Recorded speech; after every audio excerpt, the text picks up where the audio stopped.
Kindly remain standing. I would now like to invite Trooper Sebastian Neske from Troop K Colchester and the Andover Resident Trooper's Office to come forward and sing the national anthem. Oh, say, can you see by the dawn's early light what so proudly we hailed at the twilight's last gleaming, whose broad stripes and bright stars through the perilous fight o'er the ramparts we watched were so gallantly streaming, and the rockets' red glare, the bombs bursting in air, gave proof through the night that our flag was still there. Oh, say does that star-spangled banner yet wave o'er the land of the free and the home of the brave?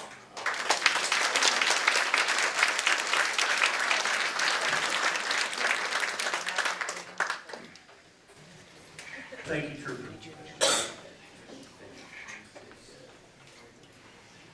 Now, we'd like to proudly remember all those who have sacrificed their lives in service of ours. Please join us now in a moment of silence to honor these fallen heroes.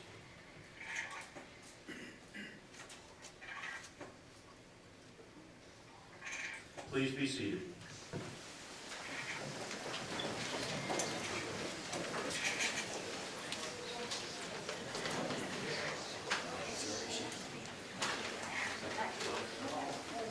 As a proud partner with the United States of America's Vietnam War Commemoration, the Summers Department of Veterans Affairs, along with the town of Summers, truly feels privileged to honor Vietnam veterans and their families. Please join me in welcoming our distinguished guests joining us here today to honor our Vietnam veterans. Lieutenant Governor Susan Piper.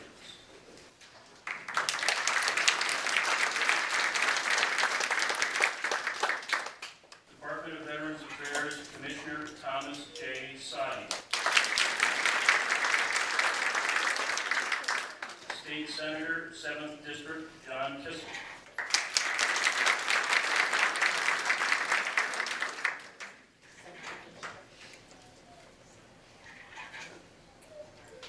Summers' first selectman, Timothy R. E. Keeney.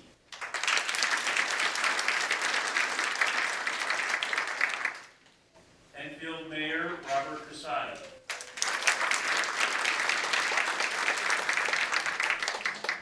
Military representatives to Senator Richard Blumenthal and Congressman Joe Courtney, Dustin Harrison, and Manny Meneses.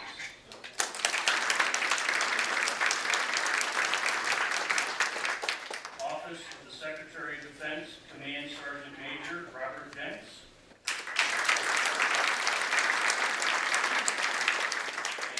And Vietnam combat veteran, Staff Sergeant Arthur Whitnick.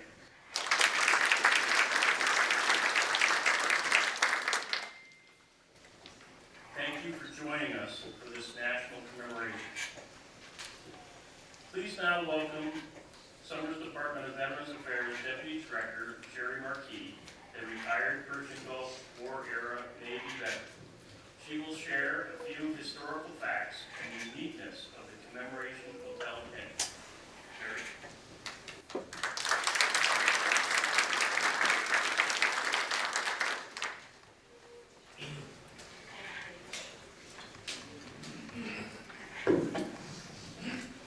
Now, I don't want to get anybody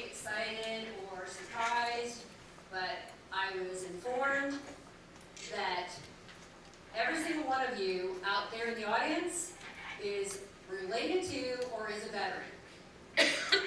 Now, how ironic is that at a commemoration ceremony for Vietnam veterans, right? Thank you for joining us here today for this honorable ceremony. War touches the lives of almost every American at some time in their lives. Many would agree that Vietnam veterans were affected more so because of the unpopular nature of the war. It may surprise you to know that 42% of the 6.2 million veterans living today in America and abroad served during the Vietnam War period. What percent did I just say? 42%. So some of you are listening. All right. While more remains to be done, remarkable progress has taken place. Today, as commemorative partners, we have the distinct privilege to let our Vietnam veterans know how much we appreciate them.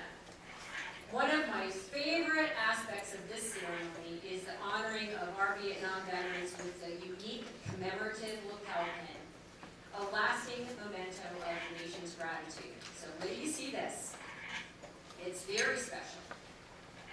Up on the board. The lapel pin is beautifully struck and features an eagle's head representing courage, honor, and dedicated service. The stripes represent the nation's flag, and 6 stars represent the allies who served, sacrificed, and fought alongside one another, all encircling by a ring of blue, matching the canton of our national flag, and signifying vigilance, perseverance, and justice. The phrase, "A grateful nation thanks and honors you," is embossed on the reverse side along with the commemoration's name. Today, we also thank and honor 3 surviving spouses and 1 son, 2 surviving spouses and 1 son of Vietnam veterans from Summers. An honor certificate as well as a specially designed commemorative lapel pin with the embossed phrase, "A grateful nation honors the service and sacrifice of your family," will be presented to them. A fitting and famous quote by our nation's first president, George Washington, conveys the significance of appreciating and honoring our warfighters. The willingness with which our young people are likely to serve in any war, no matter how justified, shall be directly proportional to how they perceive the veterans of earlier wars were treated by their nation. Join the nation and thank a Vietnam veteran. David?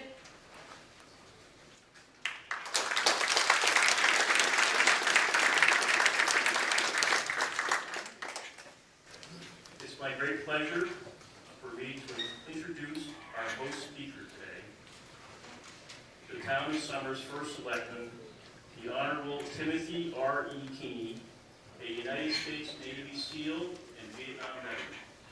He has a long history here in the Town of Summers and as a public servant. He is a retired probate judge and attorney and is a key member of several town organizations and committees. Tim is going to talk a bit about his experience in the military during the Vietnam War and then share some history of the United States of America's Vietnam War commemoration. Please welcome Tim Keeney.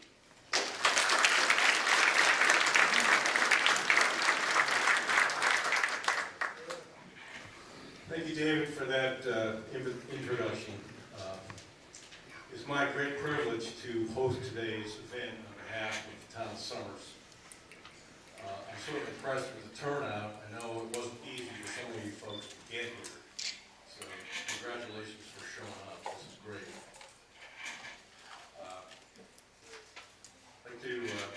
We are all veterans or families of veterans whose service and sacrifice are being recognized today. First, I want to thank a few people. As the host, I get to do that. I'd like to thank Veterans Affairs Director David McCaffrey and Deputy Director Sherry Markey, who organized today's event. Just last Thursday, on behalf of the Board of Selectmen and the Town of Summers, I presented them with the Robert Perkowski Public Service Award, which is an award we give out annually outstanding public service, for their tireless effort and selfless efforts in serving the veterans of our community and beyond. And their job is to inform and educate veterans of the resources and services for which they have earned and assist in the recipient of the same. David and Sherry raise public service to the highest level. I encourage you, if you've not already, to seek their assistance. You will not be disappointed. Please join me in thanking them for crafting and executing today's events. Truly a tremendous accomplishment. I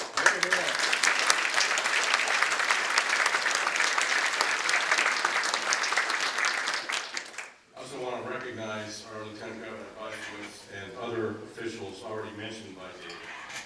A particular note is State Commissioner Tom Sutton, a relentless leader and standard bearer for veterans and their families throughout Connecticut.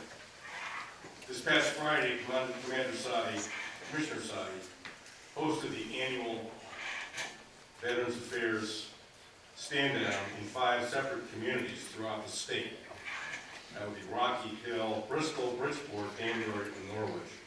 That's a lot of travel in one day. To directly connect these veterans with life-changing assistance for which they are eligible and for which they have earned.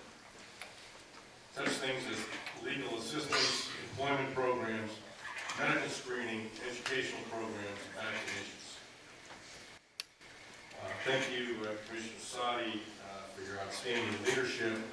I tell you, I've worked with several state veterans commissioners over the last 30 years, starting with Hank Harper, who was Governor Weiker's commissioner when I was the DEP commissioner back in 1991. Commissioner Sadi ranks right at the top of all of those individuals. Thank you, Commissioner Sadi.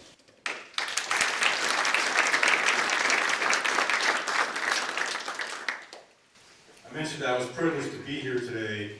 My Vietnam experience included commanding a SEAL platoon deployed to Vietnam and other countries for 8 months, 1971 to 1972. Like many of you, I was well trained and worked with a team of professionals, several of whom had prior Vietnam experience. Today's ceremony is focused on thanking local veterans and their families for service to our country during the Vietnam era, some 20 years, 1955 to 1975. I ask you as veterans to reflect on what we all learned from our military experience. Things like the benefits of getting out of your comfort zone and exposure to unimagined challenges. You were all tested to understand the maximum of your full potential. From your experience, you developed self-confidence, the importance of teamwork, resilience, certainly camaraderie with your teammates, an attitude of never quitting, the importance of humility, and having a sense of humor. In fact, I recall telling my son, Tim Jr., who went through SEAL training 30 years after I did, I said, Timmy, if you can understand or identify with the warped sense of humor of the instructors putting you through training, you're 50% there already. Sense of humor is very important. I ask you to reflect on Mark Twain's definition of courage. Courage is the mastery of fear. And you certainly have all been there. Now I want to get back to the history of today's event. Authorized by Congress and established under the Secretary of Defense and launched by the President of the United States in 2012. This commemoration's primary purpose is to thank and honor Vietnam veterans and their families for their service and sacrifice. Today we join thousands of communities throughout our nation in doing just that. In 2017, our Commander-in-Chief also issued a presidential proclamation which stated, and I quote, "To ensure the sacrifices of the 9 million heroes who served during this difficult chapter of our country's history are remembered for generations to come. I signed into law the Vietnam Veterans Recognition Act of 2017, designating March 29th of each year as our National Vietnam War Veterans Day. The President's proclamation lists the number of veterans who served during that period as 9 million. This number reflects the fact that our National Commemoration honors everyone who served on active duty in the armed forces from November 1, 1955 to May 15, 1975.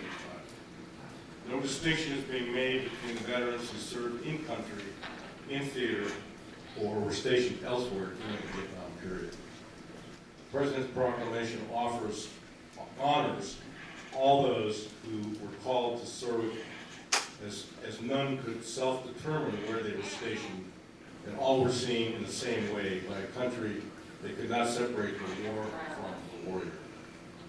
In his words, each person served during this period earned and rightly deserves our profound thanks. David.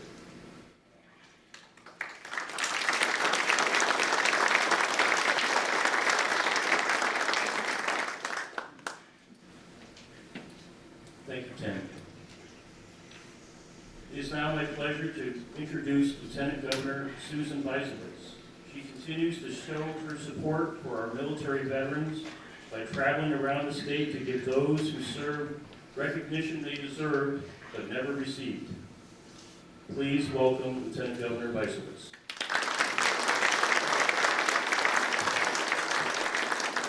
Thank you so much, and it's an honor to be with our veterans and family members of veterans on this beautiful fall day. When I was Secretary of State in 2008, I had this inspiration to honor World War II veterans across the state, and I traveled to 140 towns and recognized more than 15,000 of our greatest generation. And it was a good thing we did that because then, in 2008, we were losing 1,500 World War II veterans a day. And sadly, there are very few left, but my Aunt Mary is 101, a World War II Coast Guard veteran who is still going.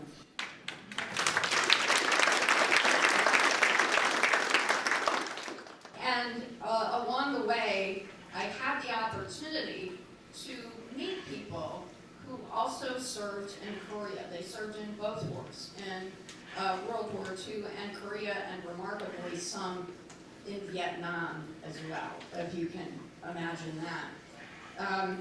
So when I took office as Lieutenant Governor, the Commissioner of Veterans Affairs and I decided it was time to recognize and say thank you, and most importantly, welcome home to our Vietnam veterans who sadly did not receive the parades, the accolades, the celebrations that the veterans of World War II received.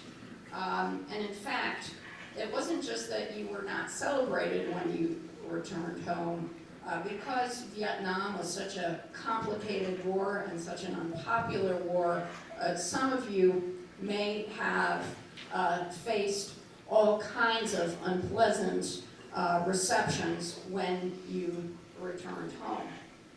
So it has been an incredible privilege to visit more than 50 towns across the state. Sadly, the pandemic put a little bit of a hiatus on our ceremonies, but it's been incredible to visit each town and to meet some very brave and courageous people, including nurses who were in the helicopters picking up wounded soldiers in Vietnam, people who fought in combat, and people who served all across the globe helping.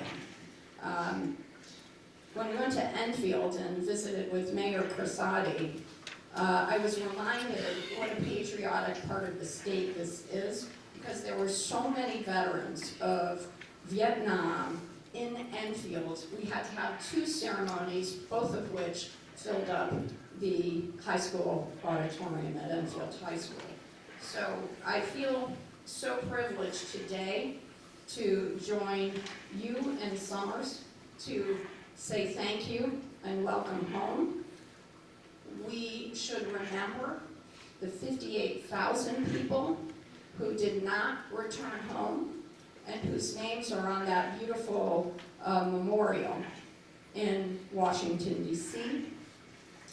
And we also remember today the 612 people from Connecticut that did not come home. We know that we enjoy such precious freedoms in this country. The freedom to determine our leaders by voting, the freedom to speak and worship as we choose. And these freedoms are very unusual in other parts of the globe.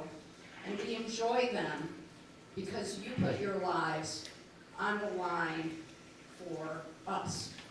And so today, it is just such a pleasure on behalf of Governor Lamont and I to say thank you for your service. For those who served overseas, you had to endure the rain, the monsoon rains, the very difficult combat, PTSD, exposure to toxic chemicals. What you went through is unimaginable, and we are so impressed with your resilience and the fact that you continue to serve, whether it's in veterans organizations, whether it's through volunteering in civic and community groups, or even being in elective office. We are so very proud of all of you. Welcome home. God bless you, your families, our beautiful state, and our great country. Thank you so much.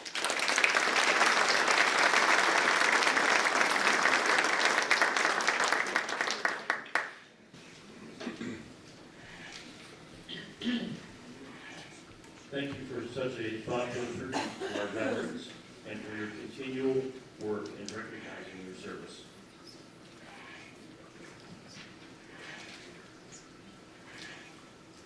Our next guest speaker traveled from his home state of New York to honor our veterans today. We are very pleased to welcome Command Sergeant Major Robert D. Jenks, Jr. from the Vietnam War Commemoration Office of the Secretary of Defense. The Command Sergeant Major entered the United States Army on 26 June 1981. He served in multiple light and airborne infantry units on active duty at home and overseas, then entering the Army National Guard in 1987. He is a highly decorated military leader with a passion for his country and its patriots. Please put your hands together for Command Sergeant Major Robert Jenks.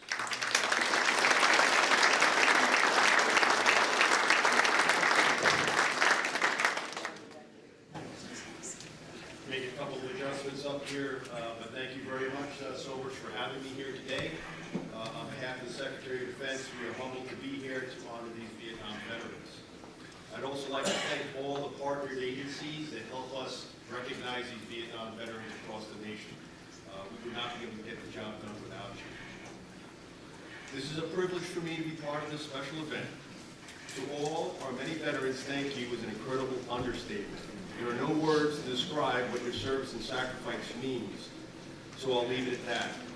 To the family and friends standing by your side, and in the memory of loved ones lost, your strength carries this country. It has not gone unnoticed, and it will never be forgotten. There were more than 58,000 knocks at the door during the Vietnam conflict. There are still 1,558 still listed as missing in action. They were killed in combat or died in captivity, and their bodies were never recovered to provide final closure for their families and loved ones. In Vietnam, there were 263 Medals of Honor, and in fact, out of the 65 living Congressional Medal of Honor recipients, 44 are Vietnam veterans. For the veterans here today, You know what it's like to put your life on the line, and by the grace of God, you are still here today. Many of you have had battle buddies who paid the ultimate sacrifice. When asked, our Vietnam veterans answered the nation's call, just like veterans of past wars and present wars. Our country has made a special effort to recognize the service and sacrifice associated with conflicts at their 50th anniversary, and Vietnam has now come of age. It is time for us as a nation to step up and accomplish something that should have been done years ago. So that's why I'm here today to represent the Secretary of Defense supporting these events across America, to assist a grateful nation in thanking and honoring our Vietnam veterans and their families, especially families who lost loved ones in that war. I am privileged to serve the United States of America Vietnam War Commemoration, our national effort to thank the more than 6.2 million still living Vietnam veterans and the 9 million family members of all who served on active duty between 1 November 1955 and 15 May 1975. Very important date, okay? Those dates are very important. The Vietnam veterans here today, you did not receive the parades and thanks you deserve. The way you were treated when you came home was a national shame, a disgrace that should never have happened. But that's why we are here, to resolve that it will never happen again. I am honored and proud on this day to say thank you and welcome home. Today we have recognized more than 3.1 million Vietnam veterans through the efforts of our more than 12,000 partners at more than 22,000 events across this nation. We still have more than 3.1 million Vietnam veterans to thank and honor, and we need your help. Help us reach your friends and relatives, your brothers and sisters. Help us reach out to those hard-to-reach veterans. Help us reach our Vietnam veterans in soldiers' homes, nursing homes, assisted living facilities, or some other form of palliative care facility. Help us with the healing that happens when we reach a veteran who would just rather leave Vietnam in the rearview mirror than to receive our nation's thanks and gratitude. We have a keen sense of urgency, especially since the VA estimates that we are losing more than 557 Vietnam veterans each day, which is a staggering number, and this number will only grow. There was a scene from Saving Private Ryan where an aged Matt Damon turns to his wife and says, "Tell me I've lived a good life. Tell me that I am a good man, that I have earned it." I believe that's what you do when we extend our nation's thanks and gratitude. We tell our veterans they earned it. Finally, history hurts, but it also teaches. And one of the most important lessons of the Vietnam War is that we must always honor those who have lived through great and terrible times in the defense of freedom, because every generation of Americans that go to war for this nation is defined the same way, by the virtues of selfless service, sacrifice, and devotion to duty. For all our Vietnam veterans here today, you need to know your service years ago was both important to the nation and meaningful to us. You made a difference in our lives and the lives of our children. I believe that your final legacy will be the continuation of an unbroken generational change of service to the nation. When asked to serve, you did your part, and each of you deserve the gratitude of a grateful nation. In closing, it is my distinct privilege to be able to carry on that tradition and especially honor our Vietnam veterans and their families. On a special note, all the deployments that I've been on in the last 21 years of this past conflict that we've had, our landings and our returns back to the United States have been pretty soft. And that's because of these gentlemen and ladies sitting right here, these Vietnam veterans. Give them a round of applause.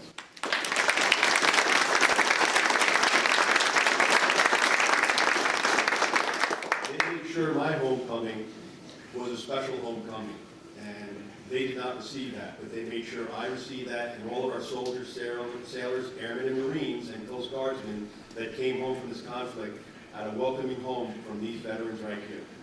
So may God bless our veterans, may God bless and protect our servicemen and women and their families, and may God bless America. Thank you.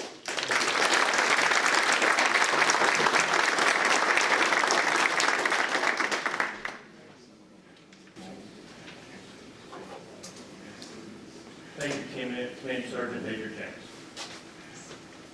Turning to our next speaker, please join me in welcoming author and Army combat veteran, Staff Sergeant Arthur Whitnick, Jr. Art is such an example of optimism and a positive can-do attitude. He uses his writing to make lemonade from lemons. Kindly welcome Arthur Wicknick.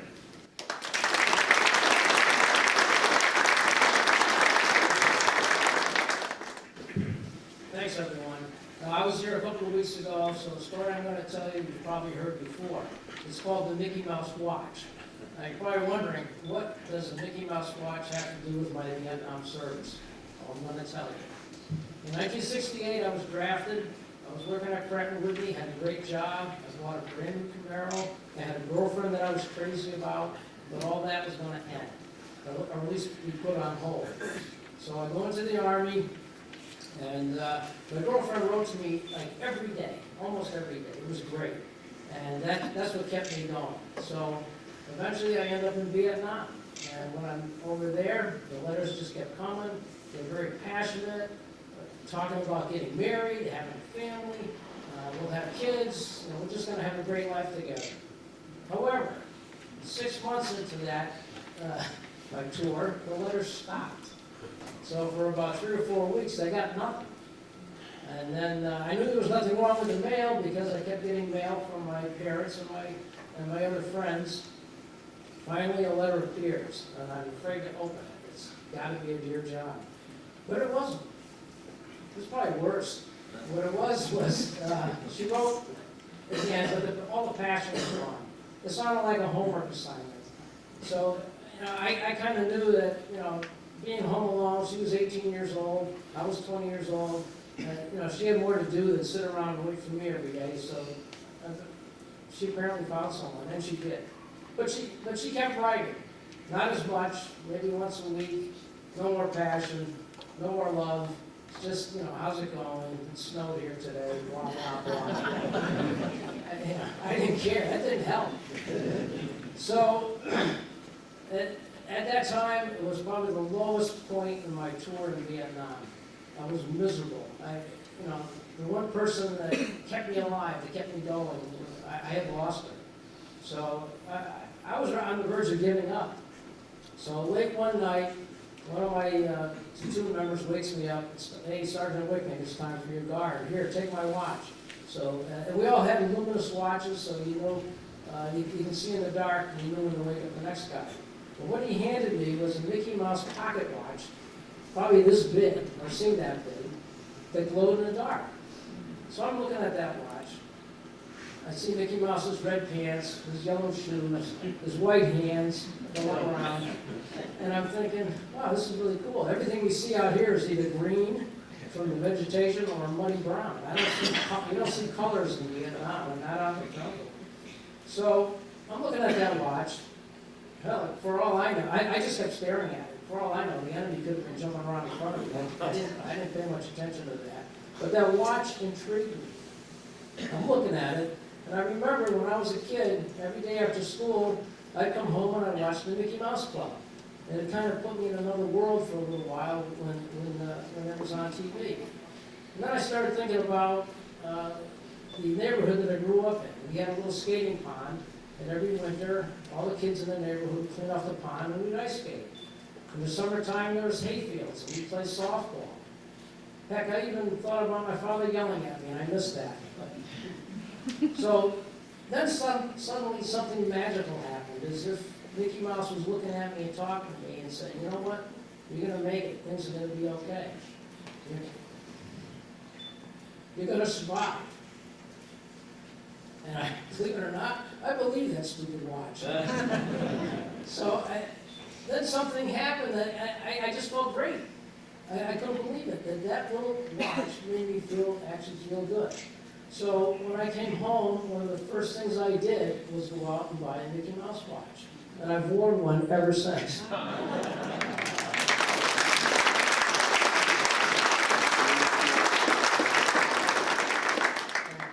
And the reason I wear that watch is because I never want to forget that no matter how low life is, no matter how bad things are going for you, the next day is going to be better. Thank you.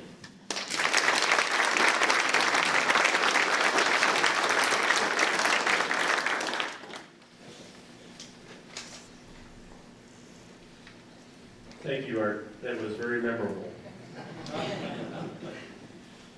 Continuing our thanks and gratitude, We are much honored to have here with us today our closing keynote speaker, Commissioner Thomas J. Soddy, Connecticut Department of Veterans Affairs.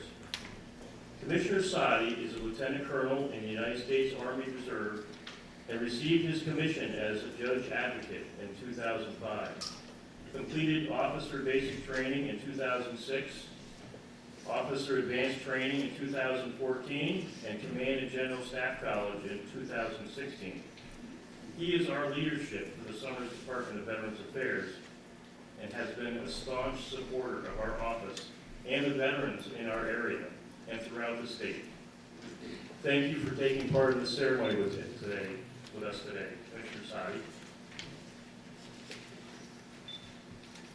Please welcome Commissioner Thomas Soddy.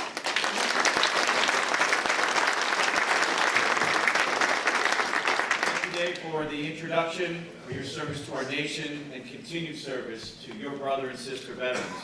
First Selectman Keeney, Lieutenant Governor Bysowitz, Senator Kissel, Mayor Crissati, Command Sergeant Major Jenks, and Staff Sergeant Whitnick, guests, and most importantly, veterans. It's an honor for me to be able to join with you this morning to recognize the service of our Vietnam War and Vietnam War era veterans.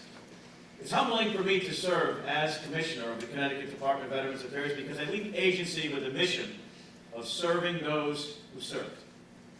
And that is so important because it's only because of those who have served and those who continue to serve in our armed forces that all of us and all Americans have the privilege of living in this great free and democratic nation. You, the veterans who are here today, are part of a rich military history that goes back to the opening days of the American Revolutionary War, when Massachusetts militiamen stood up and faced down heavily armed and well-trained British regulars at Lexington and Concord and drove them back to their billets in Boston. It's a history of fighting for freedom, the freedom of those 13 colonies, and then the struggle to keep them free from colonial reconquest, the fight to free and enslave people in bondage in this nation and to keep this union whole. Then in 2 world wars to free Africa, Europe, Asia, and the Pacific from tyranny and oppression.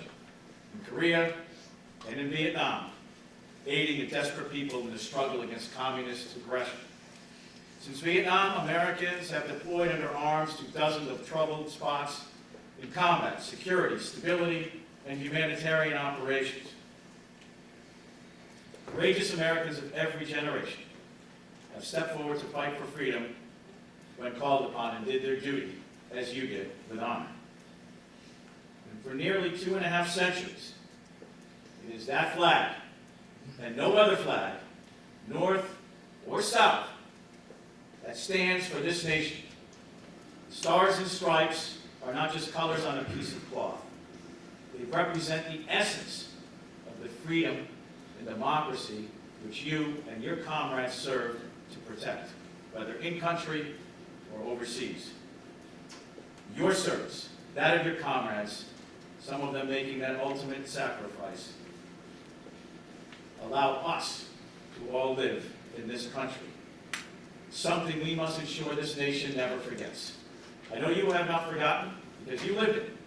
Family members know as well because they live with you and love you. But unfortunately at times, as others have said, this nation has at times failed to take up that mantle of supporting our veterans and their family members. You, the Vietnam veterans, had to endure, as others have said, those unjust insults and attacks by protesters and politicians, and the apathy of the American public to what you were going through. What they all forgot, and what we must always remind others, and in Vietnam, particularly the case, it was not the veteran who started the war, it was not the Vietnam veteran who had a contribution in deciding how that war was conducted, and it certainly wasn't the veteran who sat at the table to decide how that war should be ended. But it was you, the veteran, your comrades, who served, who fought, and who sacrificed, no matter your personal political feelings, because you and your comrades answer to that higher calling, that of duty, honor, and country. So one of those Vietnam veterans, one of your comrades, is a cousin of mine. His name is Anthony. He gave me a patch when I was a kid, probably about 7 or 8 years old. I thought it was really cool to have this Army patch. But I had no concept of what him wearing that patch meant, what he and what many of you went through in Vietnam and what you had to endure when you came home. This is the patch he gave me. 1st Air Mobile Division, or 1st Air Cav. My cousin Anthony was a sky trooper in the 7th Regiment, Gary Owen Regiment. Other people know it as Custer's Regiment. A little bit foreboding when he first reported for his assignment, but he struggled through and he did come home. I later learned that after surviving a protracted, unconventional, and unpopular war, my cousin, the Vietnam veterans in this room, and the Vietnam War era veterans, because when you wore the uniform, even if you weren't in country, you were also attacked as well at times. You didn't come home to those parades and thank yous. And while so many of you and my cousin led outwardly normal lives, hosting family parties, working your jobs, raising families, volunteering in your communities, it was only after I joined the military that he opened up to me and started to share his stories.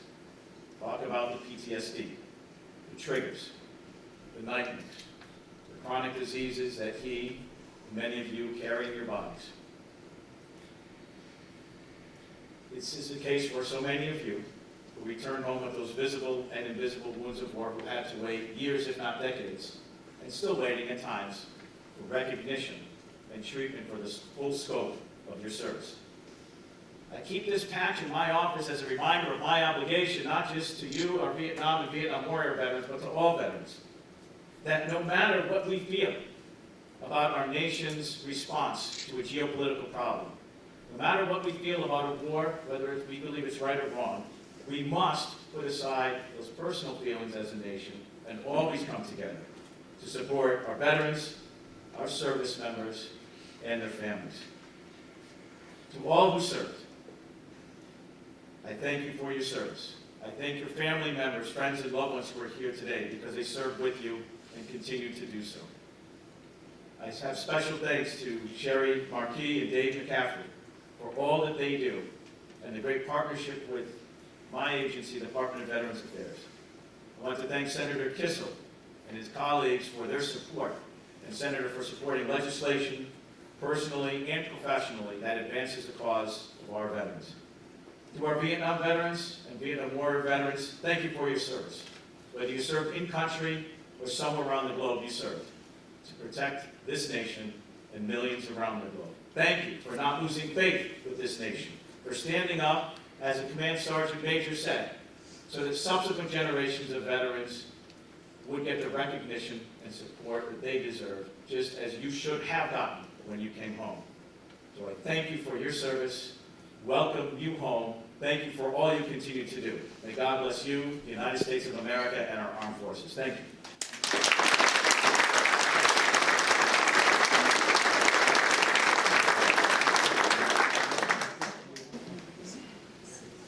Thank you, Commissioner. We are always grateful for your support here at Summers. Thank you. We will now commence with the recognizing of our honorees. Veterans, as your name is read, please stand and move to the center of the auditorium to receive your lapel pin, presidential proclamation, honor certificates, and a photo. And then you can return to your seat after the photo. Families, you are absolutely encouraged to take pictures. Normally, we would ask everyone to hold their applause until all lapel pins have been presented, but we've been holding our applause for 50 years. So we encourage you to respectfully maintain your applause throughout each veteran's and surviving spouse's presentation. Let these men and women know how much you appreciate their sacrifice and service. We will now move to the presentation area. Mrs. Marquis will now read the veteran and surviving spouses and son's name as they receive their honorary documents and are pinned or handed their lapel pin. Veterans, what's going to happen is when I announce your name, you're going to walk down right next to where Commissioner Asadi and Lieutenant Governor Weissowitz is standing, and receive your pinning and your award certificates and a photo, okay? Right. right through the middle, just like you're getting married. Peter Henderson Allen, United States Army, Enfield.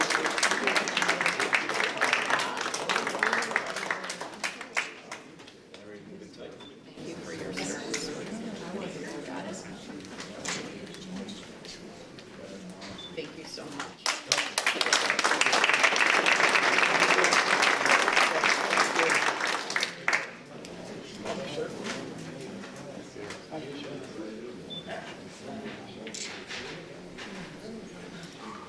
Myron Royal Avery, United States Air Force, Stafford.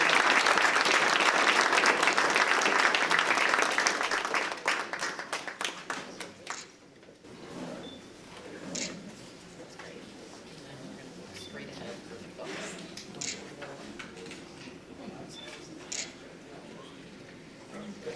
ahead.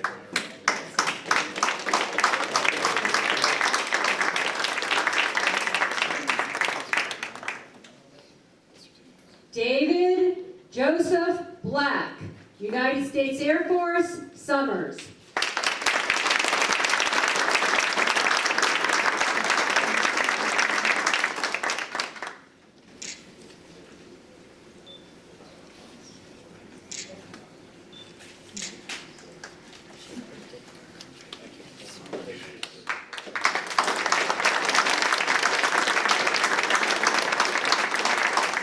Gary Anthony Cara, United States Army, Summers.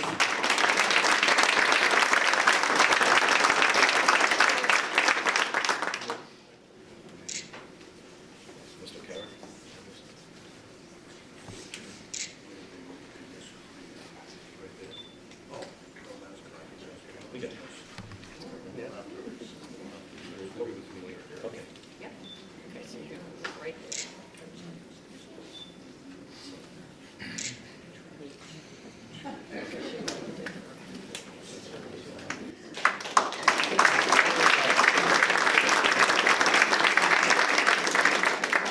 John Ernest Charbonneau, United States Army, Summers.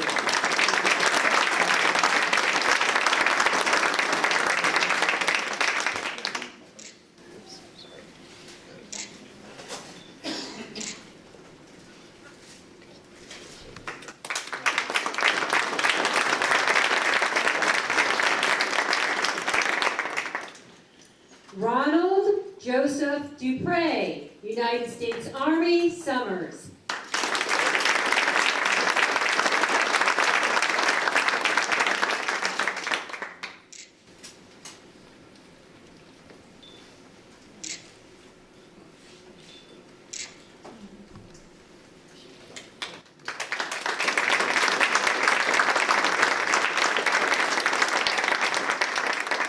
Edward John Evans Jr., United States Air Force, Enfield.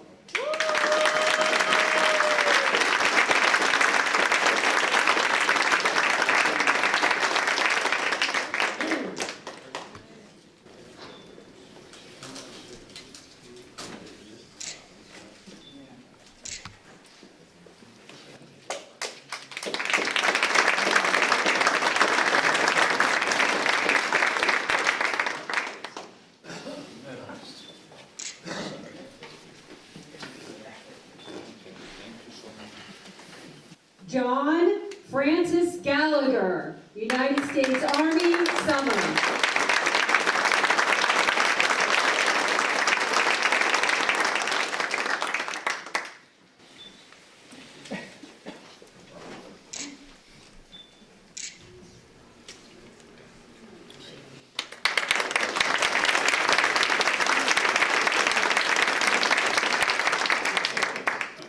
Emilio Anthony Hernandez Jr., United States Marine Corps, Summers.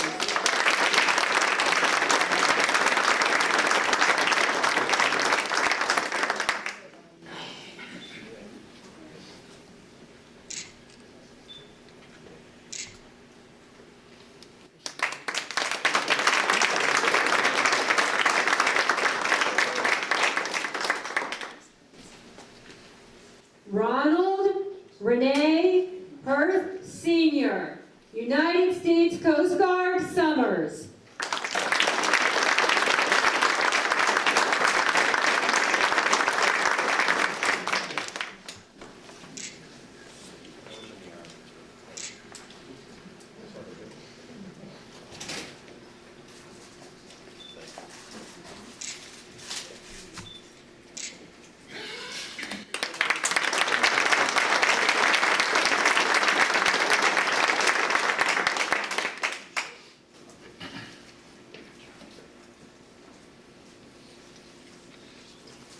Donald Ores Carbonic, United States Army, Enfield.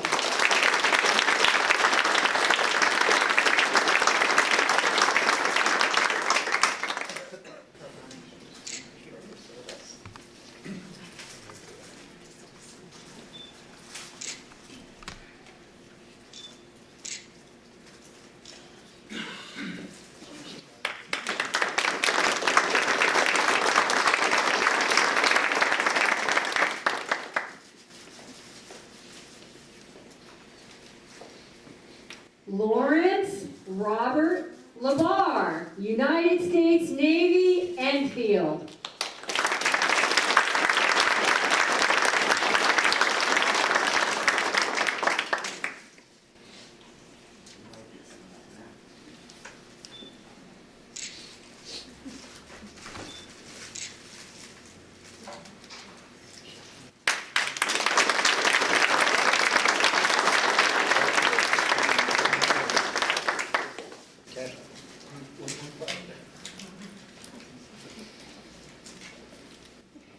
Clarence Joseph, I like pronouncing those French names, La Riviere, United States Air Force, Ellington.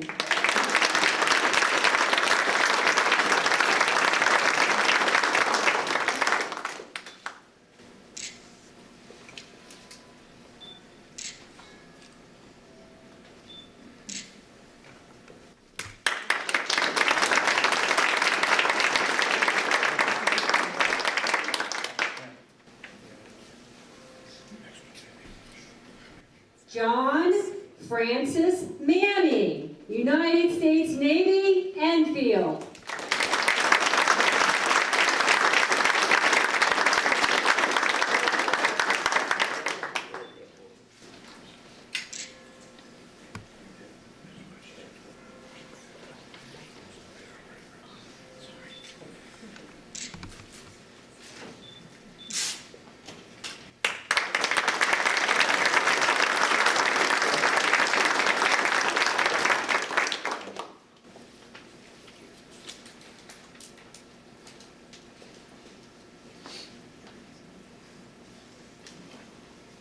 Is George Mantek here?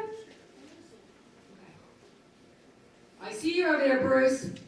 Bruce Kent McIntyre, United States Army, Summers.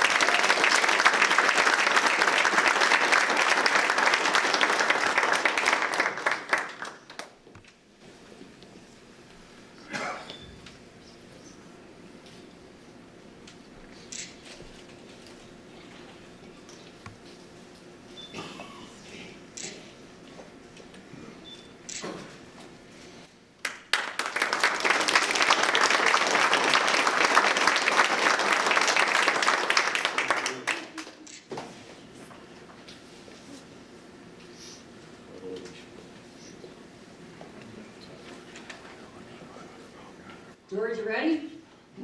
George H. McLean III, United States Navy, Stafford.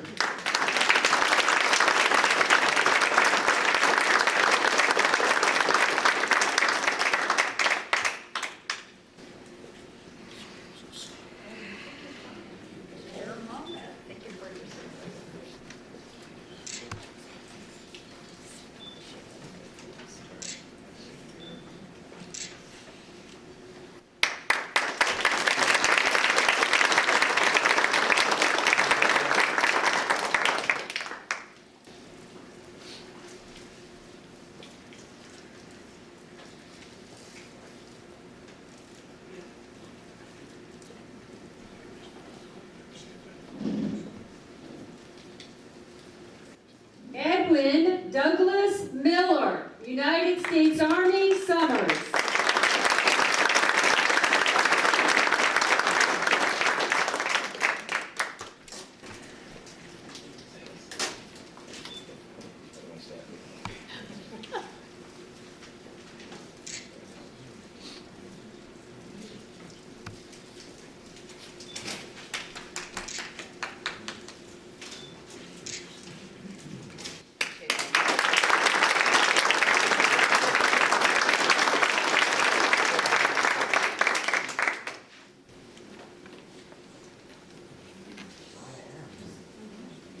It's your turn, Richard. Richard Francis Molesky, thank you. United States Navy, Ellington.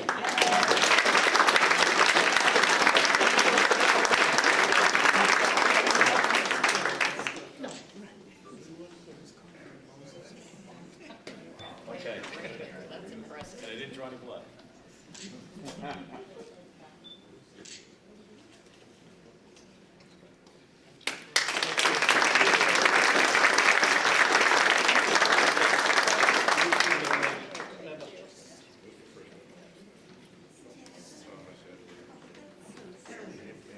Jonathan Brian Norman, United States Army, Summers.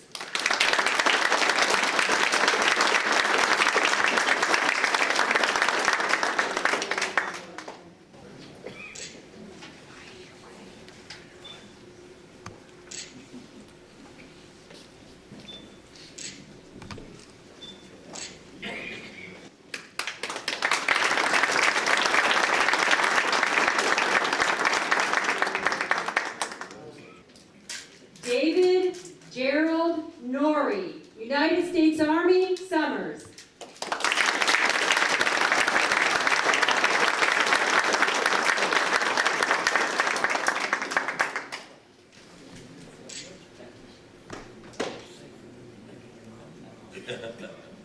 No? That draw blood would be mine.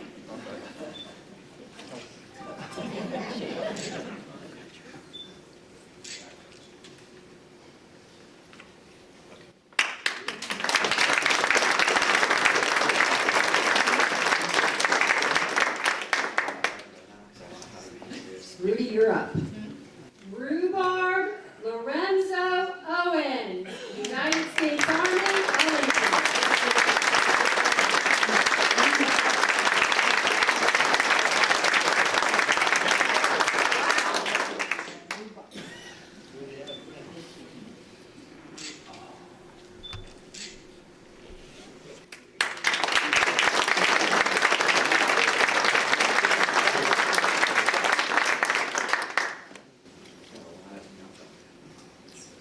James Francis Radowitz, United States Coast Guard, Summers.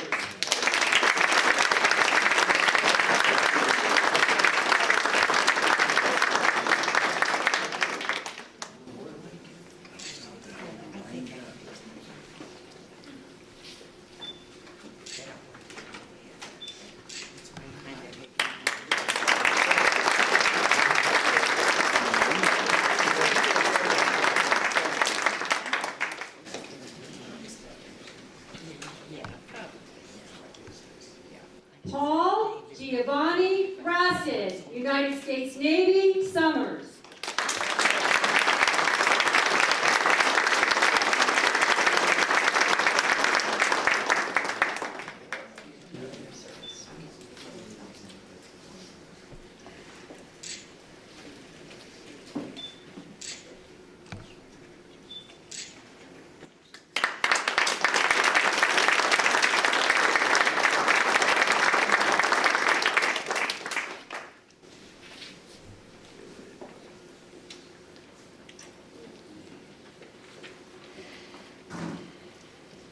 David Merle Reed, United States Army, Summers.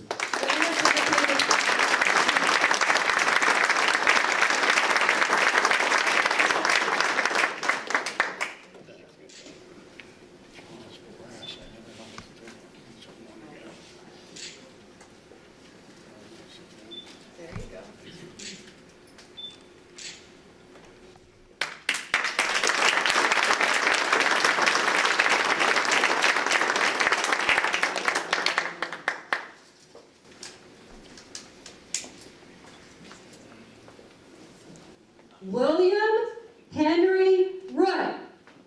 United States Navy, Coventry.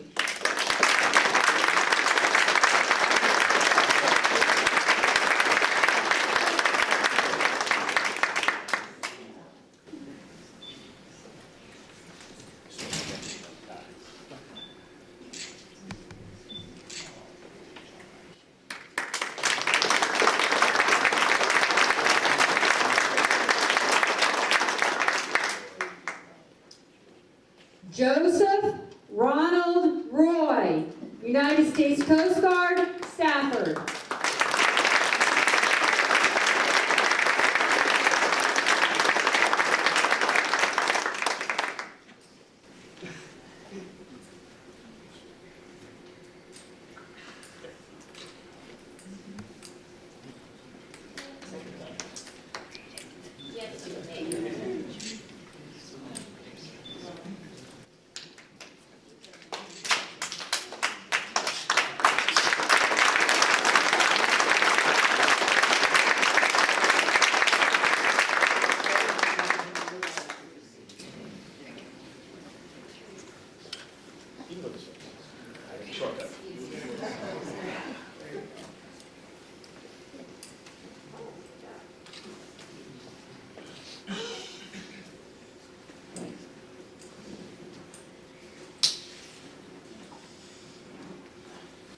Frederick James Shaw, Jr., United States Army, Summers.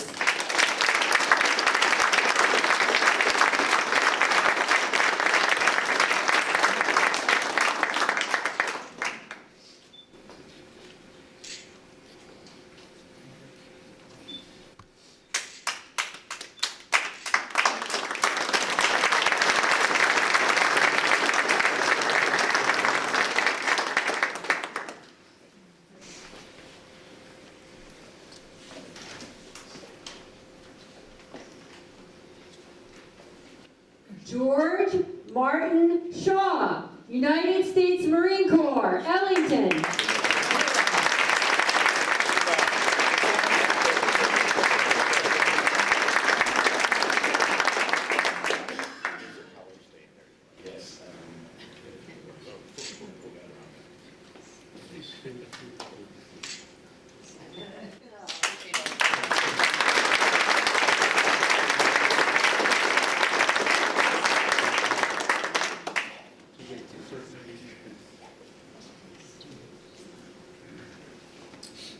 Peter Bowling Smith, United States Coast Guard, Stafford.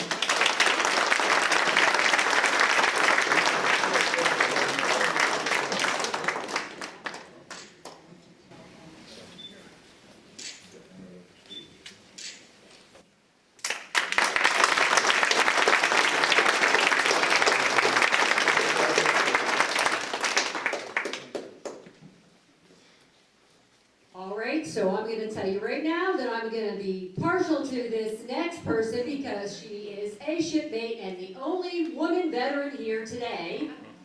Please welcome Ellen Ann Sullivan, United States Navy.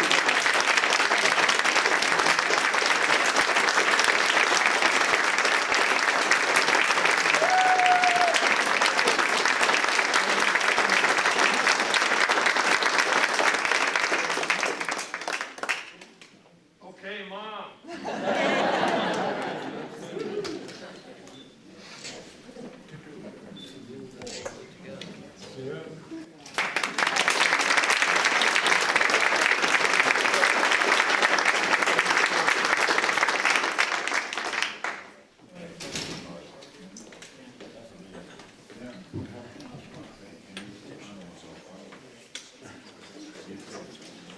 Roger William Sullivan, United States Navy, Windsor Locks. And yes, Ellen and Roger are married. I think for over 60 years.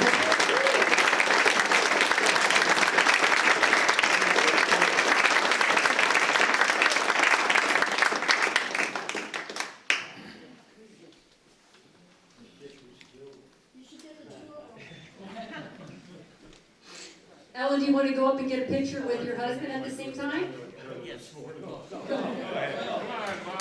The crowd pressure.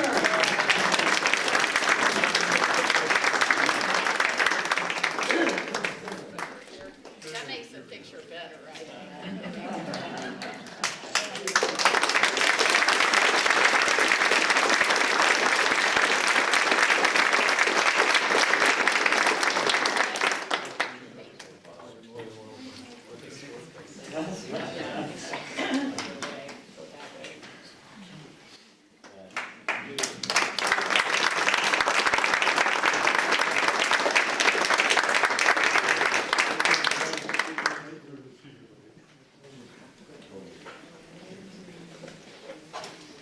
William Asher Taylor, United States Army, Enfield.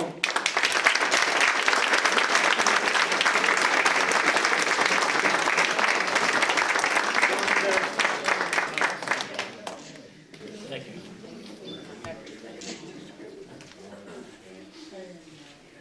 My wife said, don't stab him. I didn't need to.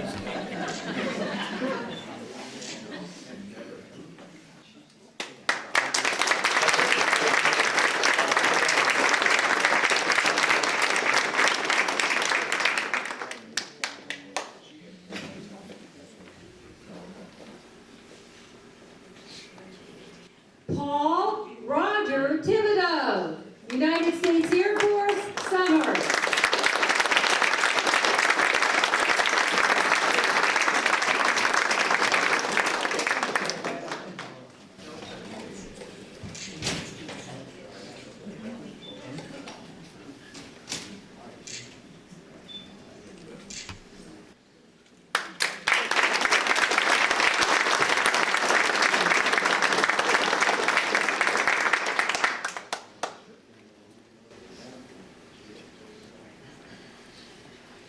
Okay, Colonel, I'm hoping I pronounced your name right. I always get Robert August Tyson, United States Army, Summers.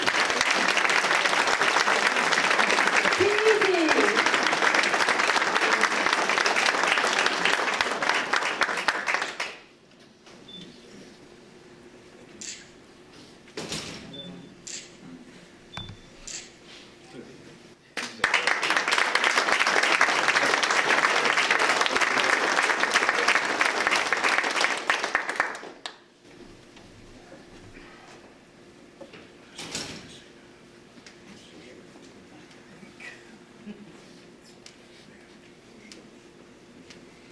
And now we have Robert Frederick Tremblay, United States Navy, Summers.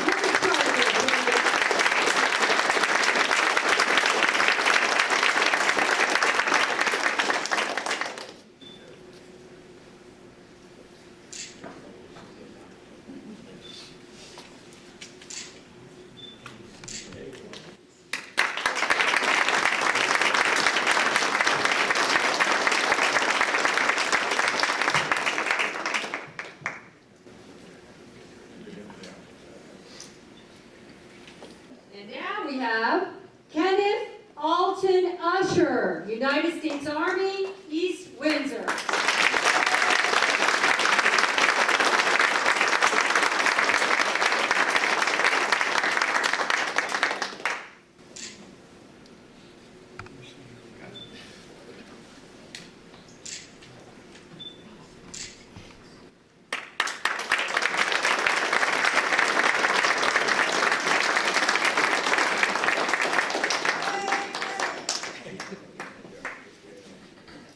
Our next veteran may not need an introduction, but I'll do it anyway. So we have here, up next is Arthur Burton Wicknick Jr., United States Army.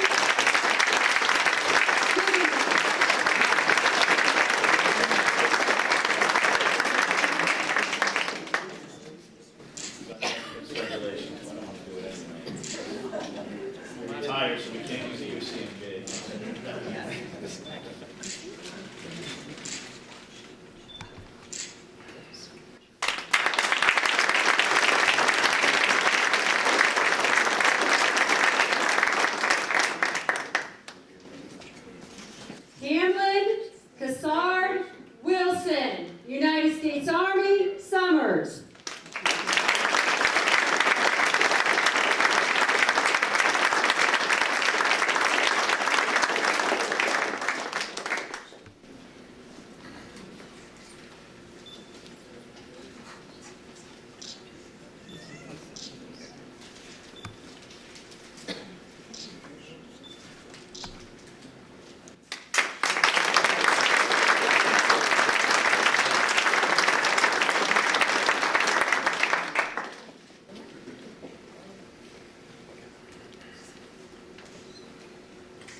United States Air Force, Summers.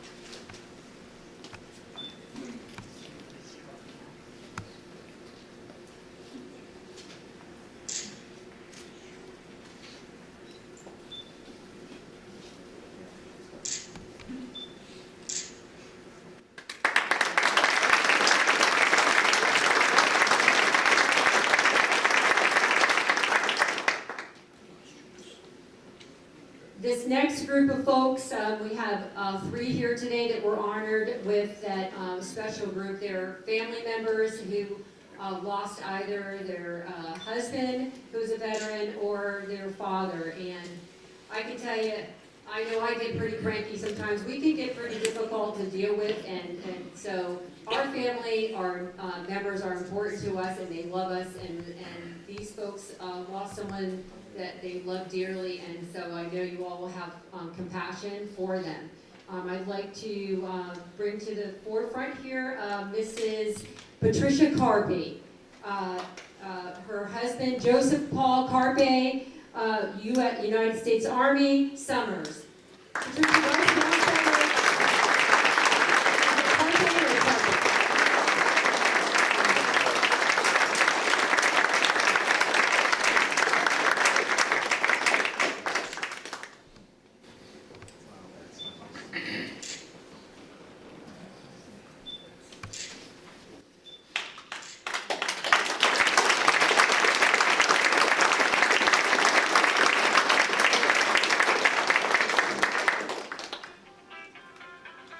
next, please embrace Valerie Masita, the surviving spouse of Anthony P. Masita Jr., United States Army, Summers.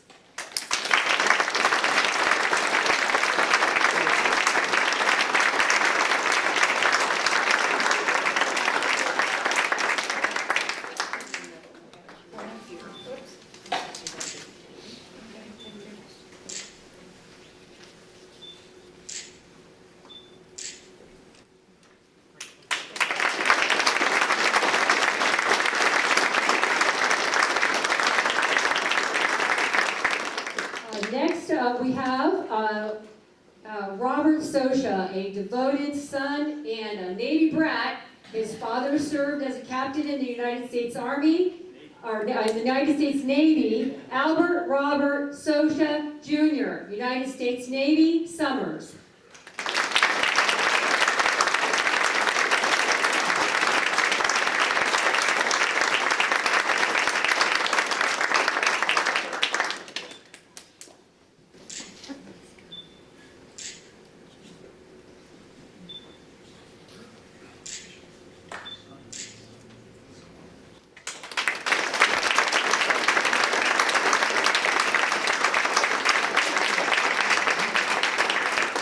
So that concludes our honorees today, and I'll turn it over to David for the closing remarks, and then we can eat some cake and mingle.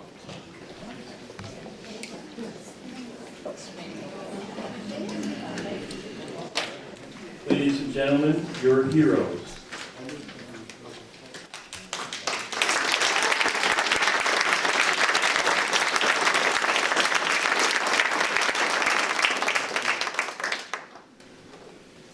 Thank you for attending today. Before we leave today, please rise if you can when your military service song is played. We're going to play that in a moment. Once the Armed Forces medley is finished, our ceremony concludes. As you mingle and enjoy the company and refreshments, I encourage everyone here to please take a moment before you depart to reach out and shake the hand of one of our Vietnam veterans or family members. They all deserve our appreciation and respect. One moment, we'll get the medley on.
United States Navy.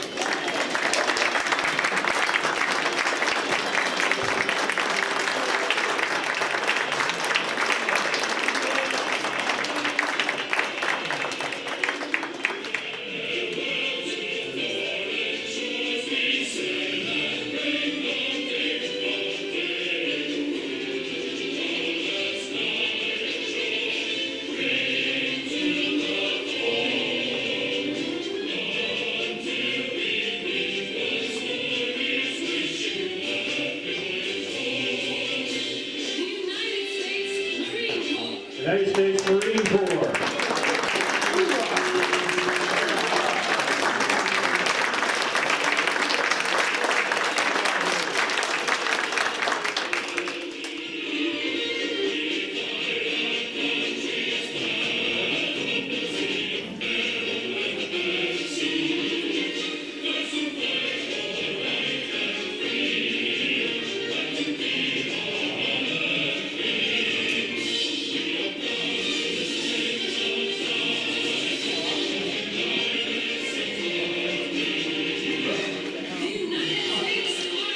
United States Army.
So that concludes our ceremony today. We greatly appreciate all of those that attended today.